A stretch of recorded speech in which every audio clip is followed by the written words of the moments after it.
Assalamualaikum warahmatullahi wabarakatuh. Alhamdulillahi wa kafa wa salamun ala ibadihi alladhina istafa ma ba'd.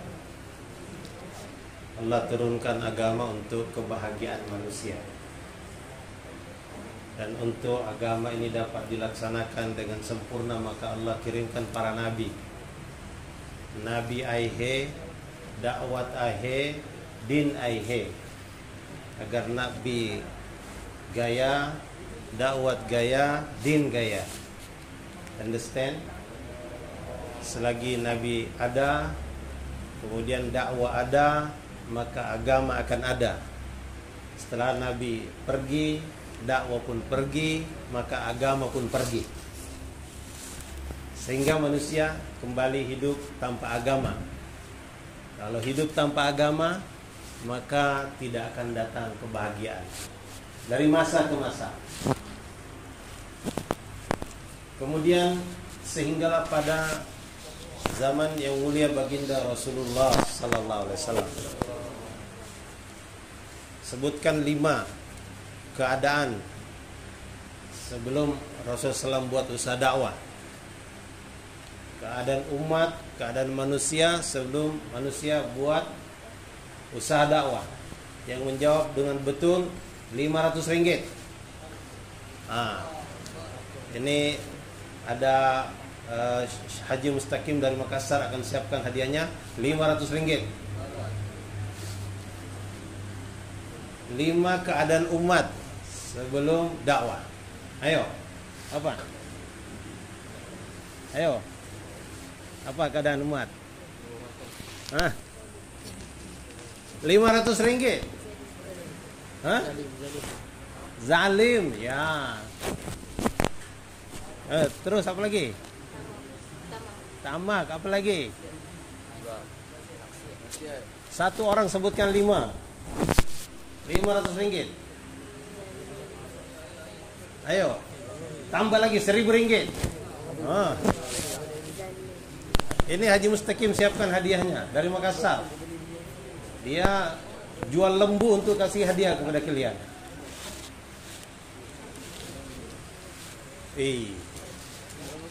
Sebelum Nabi datang, itu dakwah sudah ditinggalkan umat. Sehingga yang pertama, keadaan umat itu jahil. Keadaan umat apa? Jahil.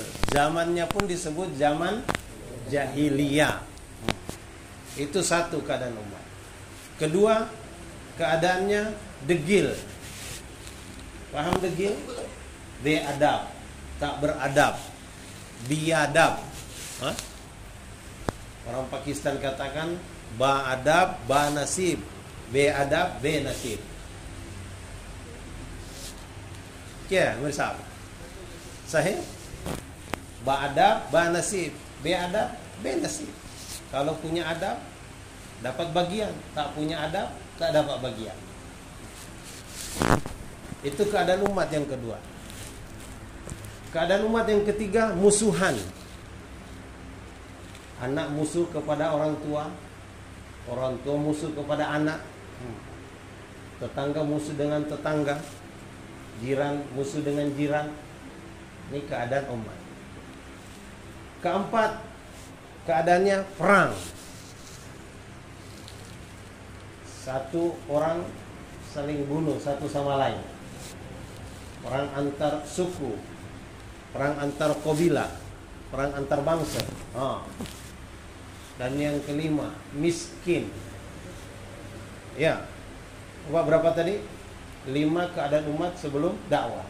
1, jahiliyah. Kedua, degil. Ketiga, musuhan. Keempat, perang. Kelima, miskin.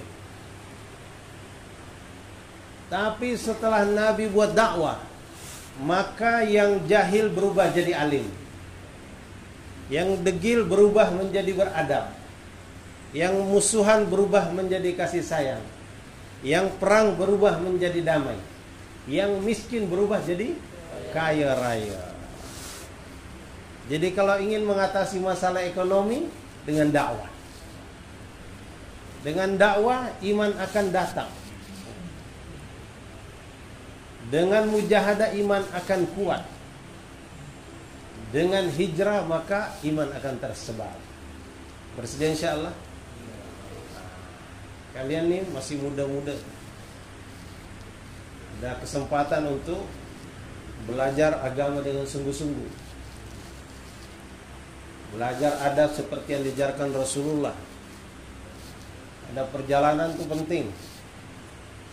Kalau ada perjalanannya dibuat dengan bagus, nanti akan jadi mantu orang ternama di satu kampung. Siapa yang hafal doanya Nabi Musa? Pergi meninggalkan Mesir, merantau ke Madian. Apa doanya? Siapa yang baca doa ini masuk kampung akan diangkat jadi mantu oleh orang-orang ternama di kampung itu. Ayo, siapa yang hafal doanya? Robbi inni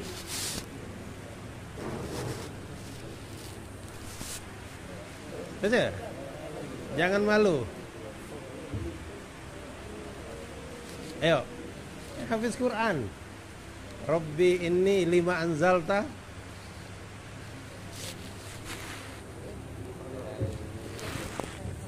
Malu-malu. Robbi inni lima anzalta ilayya min khairin fakir. Nah, nanti kalau pergi keluar 3 hari, baca doa ini, nanti diangkat mantu di kampung sana. Nabi Musa dikejar oleh Fir'aun. Dia masuk ke lembah, meninggalkan sempadan negeri dia, masuk ke negeri Madian. Jumpa anak gadis tengah berebutan dengan air dengan gembala-gembala anak laki. Ini anak laki nih nakal, tidak macam kalian nih, soleh-soleh, baik-baik. Lepas ambil air dari sumur, dari perigi, itu ditutup dengan batu besar, sehingga ada lubang kecil saja. Karena mereka takut kalau airnya diambil banyak, kambing-kambing mereka tidak kebagian. Waktu esok mau ambil air untuk beri kambingnya lagi, sehingga dia kasih lubang kecil. Ini anak gadis selalu pulang malam, karena dia harus berusaha untuk mengambil air dengan lubang kecil itu.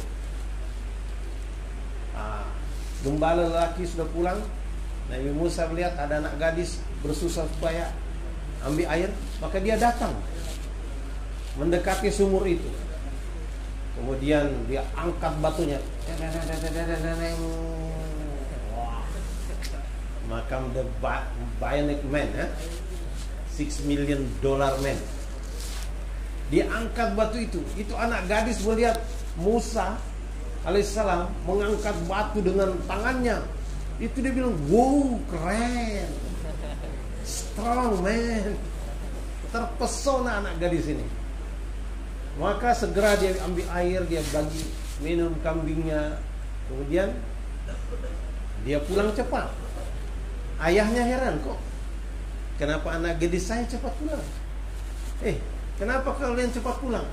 Nabi Syuaib itu matanya buta, jadi dia tidak bisa menggembala. Dia suruh anak gadisnya, kenapa kalian cepat pulang? Ayah, tadi ada cowok maco betul, strong. Itu batu sudah ditutup sama anak laki. Itu anak itu dia angkat sendiri. Jadi kami dapat ambil air dengan cepat. Kami bagi minum kambing. Kami cepat pulang. Oh, siapa anak itu? Kami tak tahu, ayah. Dia tidak perkenalkan nama. Kami juga tidak mungkin kenalkan nama. Jadi anak gadis dulu tuh pemalu. Tak macam sekarang. Cowok, siapa nama kau? Kata Nabi Syuaib, kamu pergi, panggil dia. Aku ingin jumpa dengan dia. Maka anak gadis ini pergi lagi ke sumur itu, memanggil anak cowok ini. Hai anak muda, ayah kami ingin berterima kasih kepada engkau. Engkau telah menolong kami. Jadi ayah kami ingin jumpa dengan engkau. Oh ya? Dengan senang hati. Bagaimana tidak senang? Tadi itu dikejar-kejar sama Fir'aun. perut sudah lapar, tak ada makanan. Sekarang ada orang ngajak ke rumahnya, berharap mudah-mudahan dapat makan. Sudah, Nabi Musa pun berjalan. Anak gadis ini berjalan di depan. Tapi Nabi Musa, dia menjaga pandangan mata. Kalau anak gadis berjalan di depan, maka itu akan nampak bentuk kakinya, bentuk bajunya. Maka dia perintah, hei anak gadis, kamu pindah ke belakang. Kalau jalanan belok kanan, kamu lempar batu ke kanan. Kalau jalan belok kiri, kamu lempar batu ke kiri. Nanti kalau ketemu cewek di jalan nih, suruh dia pindah ke belakang, kasih dia batu ya. Sudah sampai mereka ke tempat Nabi Syuaib. Bincang-bincanglah mereka. Nabi Syuaib tahu ini calon nabi. Maka dia pun diangkat jadi murid, jadi santri. Seperti kalian nih. Nanti kalau kamu menyantri kepada saya 8 tahun, saya akan nikahkan kamu dengan putri saya. Siapa yang sudah 8 tahun menyantren di sini? Ada? Belum? Tunggu 8 tahun ya. Saya punya putri 12 orang. Hafizah, insyaallah, alim-alimah. Kalau sudah 8 tahun mondok di sini, boleh datang ke Jakarta ya. Jumpa Ustaz Said ya. Masya Allah. Nanti akan diangkat jadi mantu. Tuh yang di belakang takbir. Kenapa sini tidak takbir? Masya Allah. Adab dalam perjalanan penting. Itu mendatangkan keberkahan. Dan Nabi Musa akhirnya menjadi nabi. Dia diuji oleh Nabi Syuaib. Hai Musa, ada tongkat di dalam kamar. Oh, ambilkan saya yang paling bagus. Dia lihat tongkat itu ada satu yang paling bagus. Tapi Nabi Musa sayang kepada tongkat itu. Dia ambil tongkat yang lain. Dia bawakan kepada Nabi Syuaib. Kata Nabi Syuaib, bukan yang ini, ambilkan lagi. Diambilkan lagi. Bukan yang ini, ambilkan lagi. Akhirnya tinggal satu tongkat, terpaksa Nabi Musa ambilkan. Wahai Musa, ini adalah tongkat Nabi Nuh alaihissalam. Dan tongkat Nabi Nuh itu dari tongkat Nabi Adam. Dan sekarang tongkat itu ada di tangan saya. Sekarang tongkat ini aku berikan kepada engkau. Tongkat Nabi Musa itulah yang dipakai membelah lautan. Ada tongkatnya sekarang saya bawa-bawa. Kopi. Jadi dalam kehidupan kita ini, yang menentukan nilai itu adalah adab ya. Tadi ada yang usul kita muzakarah adab-adab. Ada orang masuk masjid tidak dapat pahala, tapi masuk tandas dapat pahala. Masuk masjid tidak dapat pahala, masuk tandas dapat pahala. Kenapa bisa? Karena masuk masjid tidak pakai adab. Masuk tandas dengan adab dapat pahala. Masuk masjid kaki apa? Keluar masjid bagus. Masuk tandas kaki keluar dengan bagus. Masjid kena dibersihkan. Siapa yang membersihkan masjid, pahala sangat besar. Satu butir pasir dibersihkan dari masjid, itu bisa menjadi mahar bidadari. Satu karung pasir dibersihkan dari istana negara, tidak bisa jadi mahar pramugari. Understand pramugari? Stewards. Jadi kita harus jaga kebersihan masjid. Di masjid kita jaga adab-adab. Begitu juga ketika kita belajar ada adab-adab. Ya. Pada guru kita jaga adab. Imam Nawawi rahmatullahi alaih. Apa kitabnya Imam Nawawi? Belajar kitab nggak di sini? Udah belajar belum? Ya. Imam Nawawi menulis kitab tuh banyak sekali, antara lain Riyadhus Shalihin. Ya, banyak sekali kitabnya. Suatu hari dia pergi ke pasar, dia beli kitab Al-Qanun. Dia letakkan kitab itu, kemudian dia ingin melanjutkan risalah yang dia tulis, tapi macet, tidak dapat menulis. Dia perhatikan apa yang salah.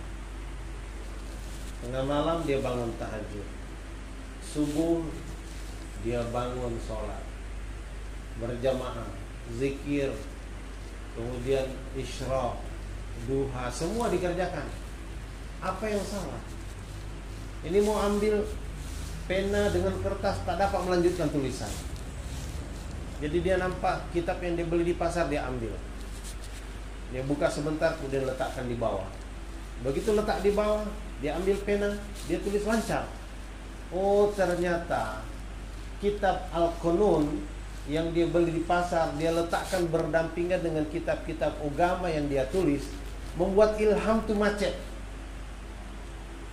Tidak dapat berpikir karena di sini ada kitab agama, di sini ada kitab Al-Qanun, kitab dunia.